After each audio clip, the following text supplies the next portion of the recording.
தங்கச்சி, ஒருத்தன் தனி முதலாளி சம்பாதிக்கிறதுக்கு கள்ளச்சாராயம் காய்ச்சிறான், ஒருத்தன் கொழுப்படுத்து குடிச்சு சாகுறான். பல காலமா சாராயங்காய்ச்சி வித்த முதலாளி அவன் சம்பாரிச்சுக்கான் கோடி கோடியா, இவன் குடிச்சு செத்துருக்கான். மக்கள் காசுல எடுத்துக்கொண்டு நீங்க 10 லட்சம் கொடுக்குறீங்க. இதேதான் நீங்க ஒப்பிடணும். ஒரு முதலாளியின் லாப தேவைக்கு நான் போய் உழைக்கணும், அரசு அவனுக்கு காசு கொடுத்துரும், டெண்டர் கொடுத்துரும், ஒப்பந்தம் கொடுத்துரும். ஒரு மாசத்துக்கு 270 கோடினா 10 மாசத்துக்கு 2700 கோடி. அது அப்படியே இந்த துப்புரவு பணிக்கு செலவுனா நவீன உபகரணங்கள், ஷூ, சாக்ஸ், அது இது அப்படியெல்லாம் கொடுப்பான. தங்கச்சி, ஒரு கக்குஸ் கழுவ 350 ரூபா செலவழிச்ச நாடா பாத்திருக்கீங்களா? 350 ரூபா எப்படி எப்படி இருக்கு பாருங்க. ஒரு கிலோ குப்பைக்கு 12 ரூபா போடுது. ஒரு கிலோ குப்பை அள்ளுறதுக்கு 12 ரூபா.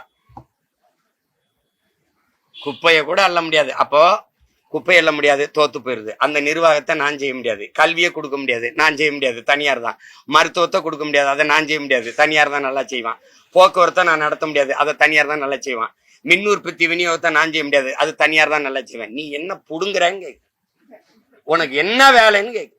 அப்ப நீ கையால் ஆகாதவன், நீ தோற்று போனவன், தகுதியற்றவன்.